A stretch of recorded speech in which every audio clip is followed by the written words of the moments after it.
75000 ብር ይፈጃል በአሁኑ ወቅት ማለት አህያ ጓሳ ይፈጃል። አንዱ አህያ 1100 ብር ነው በአሁኑ ወቅት ገበያው። ስለዚህ 1100 በ60 61000 ብር ይፈጃል ማለት ነው ጓሳ።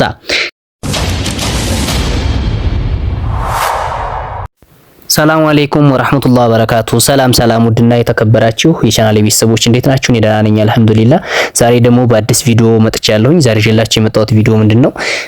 ቤት ለሌላችሁ ነው። ቤት ለሌላችሁ በአሁናዊ ወቅታዊ ገበያ ቤት ለመስራት ምን ያክል ገንዘብ ያስፈልጋል፣ እንደዚሁም ደግሞ ቤትስ ለመስራት ምን ያስፈልጋል የሚለውን ይዤላችሁ መጥቻለሁ። ውድና የተከበራችሁ የቻናል ቤተሰቦች ይሄንን ቪዲዮ ሲጀምሩ ላይክ እንዲሁም ደግሞ ቻናሉን ሰብስክራይብ በማድረግ የደወል ምልክቷን ይጫኑ። እንደዚህ አይነት ቪዲዮ እንዲደርሳችሁ ለዛሬ ይዤላችሁ የመጣው ቪዲዮ ላስጎብኛችሁ። አሁን በቀጥታ ወደ ቪዲዮ። እንግዲህ ያው ቤት ለመስራት የሚያስፈልግ ነገር መጀመሪያ ያው ቦታ መያዝ ነው የሚያስፈልገው። መጀመሪያ ቦታ እንገዛለን። እንደዚሁም ደግሞ ከቦታ ከገዛን በኋላ እንጨት አለ፣ እንጨትን እናዘጋጃለን። ከእንጨት ቀጥለን ደግሞ የምናዘጋጀው ሶስተኛ ላይ ምንድነው? ቆርቆሮ ነው። ቆርቆሮ ከገዛን ቀጥለን ሚስማር፣ ቆርቆሮና ሚስማር አንድ ላይ እናዘጋጃለን። እና የሚያስፈልገን ደግሞ ሌላ ምንድነው? ከፈፍ እና ከፈፍ እንገዛለን ማለት ነው። እንደዚሁም ደግሞ ገረጋንቲ ያስፈልገናል። ቤት ለመስራት መቼም ገረጋንቲ አለ። ከዛ ይሄንን ሁሉ ካዘጋጀን በኋላ ቤቱ ይሰራል። ቤቱ ከተሰራ በኋላ ምንድነው? ቤቱን ውሃ ልክ ይታሰራል። ለውሃ ልክ የሚያስፈልገን ምንድነው? ድንጋይ፣ አሸዋ እና ሲሚንቶ እናዘጋጃለን ማለት ነው። ከዛ በመቀጠልም ይሄንን ካደረግን በኋላ ቤቱ መቼም ጭቃ ይመረጋል። ጭቃ ሲመረግ ምንድነው የሚዘጋጀው? ለጭቃ የሚሆን አፈር እናዘጋጃለን ማለት ነው። ከዛም በኋላ አፈር ካዘጋጀን በኋላ ምንድን እንገዛለን? ጓሳ፣ ለጭቃ የሚሆን ጓሳ እናዘጋጃለን። ከዛ ቀጥለን ምንድነው ከጓሳ በኋላ የምናዘጋጀው ለቤቱ በር እናሰራለን ማለት ነው። በር እናስገጥማለን። ከዛ ለበሩ ቁልፍ ግዴታ ያስፈልገዋል። ሰረገላ ቁልፍ እናዘጋጅለታለን ማለት ነው። ከዛም በኋላ ወደ ምንድነው የምንሄደው? ሊሾ ነው። ለሊሾ የሚሆኑ ነገሮችን ማቴሪያሎችን እናቀርባለን። ቤቱ ሊሾ፣ መሬቱ ሊሾ የሚሆንበት ማለት ነው። እሱ ምንድነው? አሁንም ድንጋይ፣ አሸዋና ሲሚንቶ እናዘጋጃለን ማለት ነው። ከዚህ ቀጥለን ደግሞ ቤቱ ሊሾ ከተደረገ በኋላ ምንድነው የመጀመሪያ ግርፍ እናስገርፋለን ቤቱን ማለት ነው። የመጀመሪያ ግርፍ ሲገረፍ ምንድነው ምን ያስፈልገናል? አሸዋና ሲሚንቶ ያስፈልገናል ማለት ነው። እሱን እናዘጋጃለን። አሁንም ደግሞ ሁለተኛ ግርፍ እናስገርፋለን። ለሁለተኛ ግርፍ ደግሞ አሸዋና አሁንም ሲሚንቶ ያስፈልገናል ማለት ነው። እና በተጨማሪ ሶስተኛ ግርፍ ነው የምንቀጥለው። ሶስተኛ ግርፍ የምናስገርፈው ደግሞ አሁንም አሸዋና ሲሚንቶ አዘጋጅተን ግርፍ እናስገርፋለን ከአንደኛ እስከ ሶስተኛ ድረስ ማለት ነው። ከዛ በመቀጠል ሶስተኛ ግርፍ ከጨረስን በኋላ ምንድነው የምናዘጋጀው? ለጂፕሰም የሚሆኑ ማቴሪያሎችን ነው። ወደ ጂፕሰም ነው በቀጥታ የምንገባው። እና ለጂፕሰም የሚያስፈልጉ ማቴሪያሎች ምንድን ናቸው? ጀሶ፣ ቃጫ፣ ሰጋቱራ፣ የፕላስቲክ ሳፋ እና እንደዚሁም ደግሞ አንዳንድ ማሰሪያ ሽቦዎች ያስፈልጋሉ ማለት ነው። አሁን እንግዲህ ይህን ሁሉ ካልኳችሁ እነዚህን ማቴሪያል ካዘጋጀን ሙሉ ቤት መስራት እንችላለን ማለት ነው። እነዚህን ለማቅረብ ምን ያክል ዋጋ ያስፈልጋል እና እንደዚሁም ደግሞ ለባለሙያስ ምን ያክል ብር ይፈጃል የሚለውን በዝርዝር የማሳያችሁ ይሆናል። እስከ ቪዲዮ መጨረሻ ድረስ አብራችሁን ቆዩ። መጨረሻ ላይ የአጠቃላይ ድምሩን ቤት ለመስራት የሚያስፈልገውን ድምር ነግራችኋለሁኝ። ይህንን ቪዲዮ ላይክ፣ ቻናሉን ሰብስክራይብ በማድረግ እስከ ቪዲዮ መጨረሻ ድረስ አብራችሁን ቆዩ። ምን ያክል ብር እንደሚፈጅ ጠቅላላ መጨረሻ ላይ ይነገራለሁ። አብራችሁን ቆዩ። መልካም እንግዲህ መጀመሪያ የሚያስፈልገን ምንድነው ብያቸዋለሁኝ። ቦታ ያስፈልገናል። ቦታ 200 ካሬ ሜትር ቦታ ነው የምንገዛ። 1 ሚሊዮን ብር ያስፈልገናል ማለት ነው 200 ካሬ ሜትር ቦታ ስንገዛ። ከዛ በመቀጠል እንጨት እናዘጋጃለን። እንጨት የምናዘጋጀው 250 ድፍን እንጨት ነው የምናዘጋጀው። ማገር ከእንጭ ምናምን የሚሆን 250 ድፍን እንጨት እስከ ቆርቆሮ ማገር አጠቃላይ ድፍን እንጨት 250 ያስፈልገናል። 250 እንግዲህ በ300 ብር እንገዛለን። አንዷን በ300 ብር በአማካይ ማለት ነው 75000 ብር ጠቅላላ ድፍን እንጨት ይፈጃል ማለት ነው። እና እንደዚሁም ደግሞ 650 ፍልጥ ያስፈልገናል ወይም ጠርብ የምንለው 650 52000 ብር ይፈጃል ማለት ነው። ጠቅላላ እንጨት 127000 ብር ይፈጅብናል ማለት ነው። እንደዚሁም ደግሞ ከዛ በመቀጠል ቆርቆሮና ሚስማር ነው የምንገዛ። ቆርቆሮ 72 ቆርቆሮ ነው የምንሰራ። 72 ቆርቆሮ የሚፈጅብን ስንት ብር ነው? አሁን አንዷ ዋጋ 1130 ብር ናት። አንዷ ቆርቆሮ ባለፈረሱ የምንለው ማለት ነው። በ1130 ብር 72 ቆርቆሮ 81360 ብር ይፈጃል። እንደዚሁም ደግሞ ሚስማር የግድግዳ ሚስማር 12 ባኮ ሚስማር ይፈጃል ወይም 12 ካርቶን ሚስማር ይፈጃል። 12 ካርቶን ሚስማር በ1000 ማን ነው 19200 ብር ይፈጃል ማለት ነው። በ1600 ብር ነው አንዱ 19200 ብር ሚስማር ይፈጃል። የቆርቆሮ ሚስማር ሌላው 2 ካርቶን ሚስማር ይፈጃል 3400 ብር ነው የቆርቆሮ ሚስማር ብቻ ባላቆቡ ማለት ነው። እንደዚሁም ደግሞ በመቀጠል የምንገዛው ከፈፍ ነው። ከፈፍ በአጠቃላይ ለ72 ቆርቆሮ ቤት 11 ክፈፍ ያስፈልጋል። 11 ክፈፍ ስንት ብር ነው?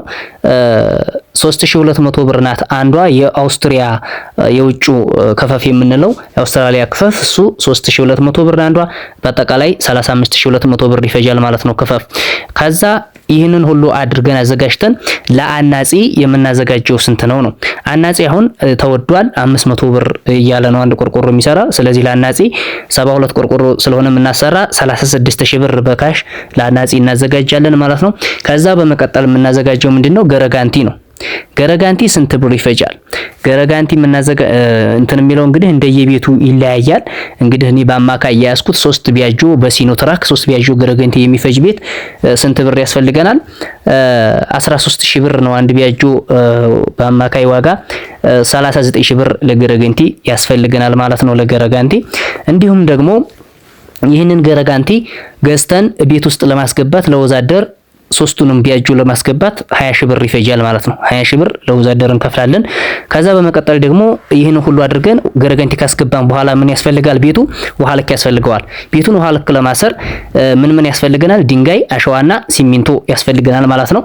ለድንጋይ 3 ቢያጆ በአማካይ ቢፈጅ 3 ቢያጆ ድንጋይ 75000 ብር ይፈጃል በአሁኑ ወቅት ማለት ነው። ናፍታ ስለሌለ በጦርነቱ ምክንያት ስለተወደደ 25000 ብር ነው አንድ ቢያጆ አሁን በአጠቃላይ 75000 ብር ይፈጃል ማለት ነው። እንደዚሁም ደግሞ አሸዋም አሁንም በቱርቦ ነው አንድ ቢያጆ ይፈጃል በቱርቦ መኪና 32000 ብር ነው አሁን አንድ ቢያጆ በናፍታ ምክንያት ነው እንደዚህ ሆኖ 18000 ብር ነበር በቀጥታ 32000 ብር ገብቷል። ስለዚህ አሁን ላይ 32000 ብር ይፈጅብናል ማለት ነው። እንደዚሁም ደግሞ ሲሚንቶ ነው። ሲሚንቶ በመቀጠል ስንት ኩንታል ሲሚንቶ ይበቃናል? በአማካይ 12 ኩንታል ሲሚንቶ ሊበቃን ይችላል። 10ም ሊበቃ ይችላል፣ ግን እስከ 16ም ይፈጃል። ግን በአማካይ 12 ኩንታል ቢበቃ አሁን ዋጋው 2800 ብር ነው አንድ ኩንታል። ስለዚህ 33600 ብር ለሲሚንቶ ይፈጅብናል ማለት ነው። ይህን ሁሉ ካደረግን ደግሞ ለባለሙያሳ ነው።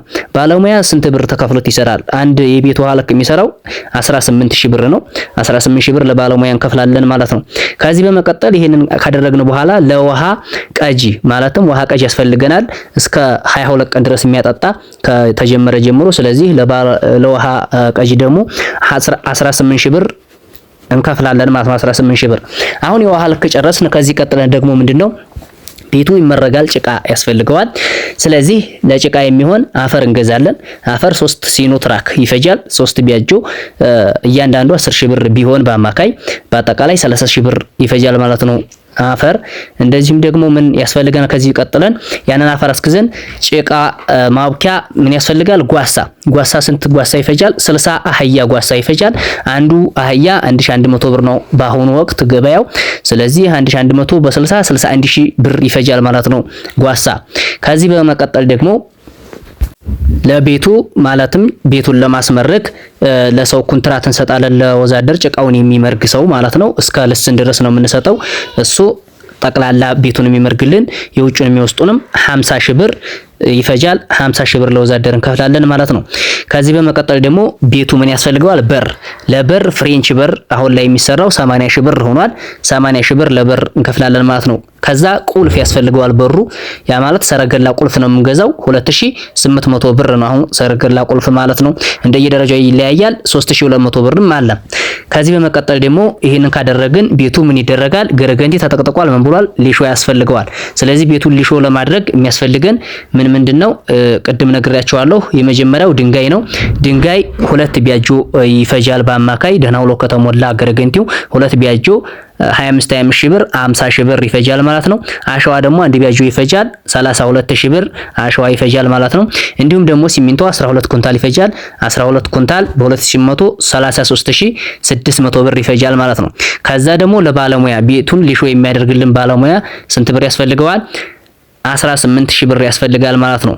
ከዛ ደግሞ ውሃ የሚቀዳ ሰው እዚህ ጋር የሚያጠጣና የሚቀዳ 17000 ብር ያስፈልገናል ማለት ነው። ውሃ የሚቀዳ ማለት ነው። እንደዚሁም ከዚህ በኋላ የምናደርገው ቤቱን ማስገረፍ ነው። ቤቱን ለማስገረፍ የመጀመሪያ ግርፍ ወይም ሽምብራ ግርፍ ሳይሆን የመጀመሪያ ግርፍ በረራ ግርፍ የምንለው ለማስገረፍ ምን ያስፈልጋል? አሸዋና ድንጋይ ብያቸዋለሁ። አሸዋ 32000 ብር እንገዛለን። ከዛ ደግሞ ሲሚንቶ 33600 ብር ይፈጃል ማለት ነው። እስከ 12 ኩንታል ይፈጃል። ላይፈጅም ይችላል፣ ግን 12 ኩንታል 33600 ብር። ከዛ ለባለሙያ 17000 ብር እንከፍላለን እዚህ ጋር። እንዲሁም ደግሞ ውሃ ለሚያጠጣ ሰው 18000 ብር እንከፍላለን ማለት ነው። ከዛ ሁለተኛ ግርፍ ለማስገረፍ ወይም ልስን የምንለው ሙሊት የምንለው አሸዋ 32000 ብር አንድ ቢያጆ፣ እንደዚሁም ደግሞ ሲሚንቶ 33600 12 ኩንታል፣ ውሃ ለሚያጠጣው ሰው ግርፉን 17000 ብር፣ ለባለሙያም 17000 ብር እንከፍላለን ማለት ነው። ከዚህ በመቀጠል ደግሞ ሶስተኛ ግርፍ ይገረፋል። የመጨረሻ ግርፍ ወይም ሽምብራ ግርፍ የምንለው ከዚህ በኋላ አይገረፍም። ሶስተኛ ግርፍ ስንት ይገረፋል? አሸዋ 6000 ብር በቂው ነው። ብዙ አይፈጅም። ቢያንስ እስከ 20 ሳጥን ድረስ ነው ቢፈጅ 6000 ብር ይበቃል ማለት ነው አሸዋ። ሲሚንቶ 14000 ብር 5 ኩንታል ይበቃዋል። 14000 ብር ለባለሙያ 17000 ብር ይሰጣል ማለት ነው። ወይም 17000 ብር እንከፍላለን ማለት ነው። እዚህ ጋር ደግሞ ውሃ ለሚያጠጣም ሰው ስንት ብር እንከፍላለን? ውሃ ለሚያጠጣ 17000 ብር አሁንም እንከፍላለን ማለት ነው ውሃ ለሚያጠጣ። ከዚህ በመቀጠል ይህንን ሁሉ አድርገን መጨረሻ ላይ የምንሄደው ምንድነው? ወደ ጂፕሰም ነው። ቤቱ ተሰራ፣ ተመረገ፣ ተገረፈ፣ ተሊሾ ተደረገ፣ ውሃ ለከታሰረ ሁሉ ነገር ተሰርቷል።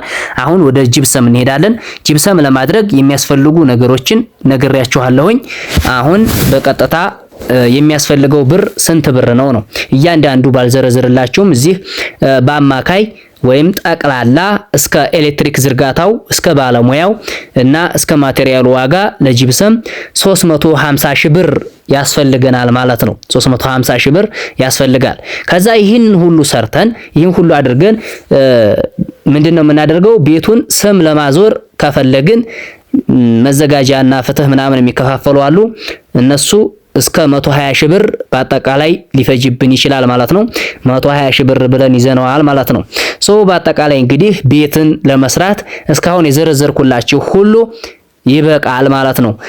ይህንን ሁሉ የምትሰሩት ምንድነው? ዋና ቤቱን ለመስራት ማለትም ኖርማል ቤት ለመስራት 72 ቆርቆሮ የሚፈጅ ቤት ለመስራት ይህንን ሁሉ ብር ይፈጃል ማለት ነው። ሰርቪሱና ሽንት ቤቱ ሌላ ጉዳይ ነው። እሱን አልሰራሁበትም። አሁን የዚህ አጠቃላይ ወጪው ስንት ብር ነው የሚለውን እነግራችኋለሁ። ይህንን ቪዲዮ ላይክ አድርጉ። እንዲሁም ደግሞ ቻናሉን ሰብስክራይብ በማድረግ የቻናሉ ቤተሰብ ይሁኑ እና ሼር በማድረግ ደግሞ ይተባበሩን። አሁን በቀጥታ ድምሩን እነግራችኋለሁኝ እና አጠቃላይ ቤቱ የሚፈጀው ዋጋ ልነግራችሁ ነው። መቼም ራሴን አመመኝ እንዳትሉ ምክንያቱም እጅግ በጣም ውድ ስለሆነ አሁን ላይ ዋጋው በተወደደበት ወቅት ነው የሰራሁት ማለት ነው። ጊዜው ሚያዚያ 10 2018 ዓመተ ምህረት ነው ይሄንን ቪዲዮ እየሰራሁኝ ያለሁት። አሁን ላይ ቤቱ ጠቅላላ እንግዲህ ለመስራት የሚፈጀው 2,586,360 ብር አሁን አልኳችሁ ድረስ ይሄን ቤት መስራት ይችላል ማለት ነው። ሰርቪስንና ሽንት ቤትን ሳይጨምር ማለት ነው። ዋናውን ቤት በዚህ መልኩ ጥንቅቅ አድርጋችሁ ባለቤት መሆን ይቻላል ማለት ነው። እንግዲህ ውድና የተከበራችሁ የቻናል ቤተሰቦች ይህንን ቪዲዮ ላይክ፣ ቻናሉን ሰብስክራይብ በማድረግ የቻናሉ ቤተሰብ ይሁኑ። ቪዲዮውን እስከመጨረሻው ስለተከታተላችሁኝ እጅግ በጣም አድርጌ አመሰግናለሁኝ። በቀጣይ ደግሞ ሰርቪሱና ሽንት ቤቱ ምን ያክል ብር ይፈጃል የሚለውን ነግራችኋለሁ። በአጠቃላይ ሁሉም ስንት ብር ይፈጃል የሚለውንም አጠቃላይ ነግራችኋለሁ። አጥር ለማጠርስ ስንት ብር ይፈጃል የሚለውን ቀጣይ ቪዲዮ ላይ እንመለስበታለን። እስከዛው ቸር ሰንብቱልኝ። ወሰላሙ አለይኩም ወራህመቱላሂ ወበረካቱሁ።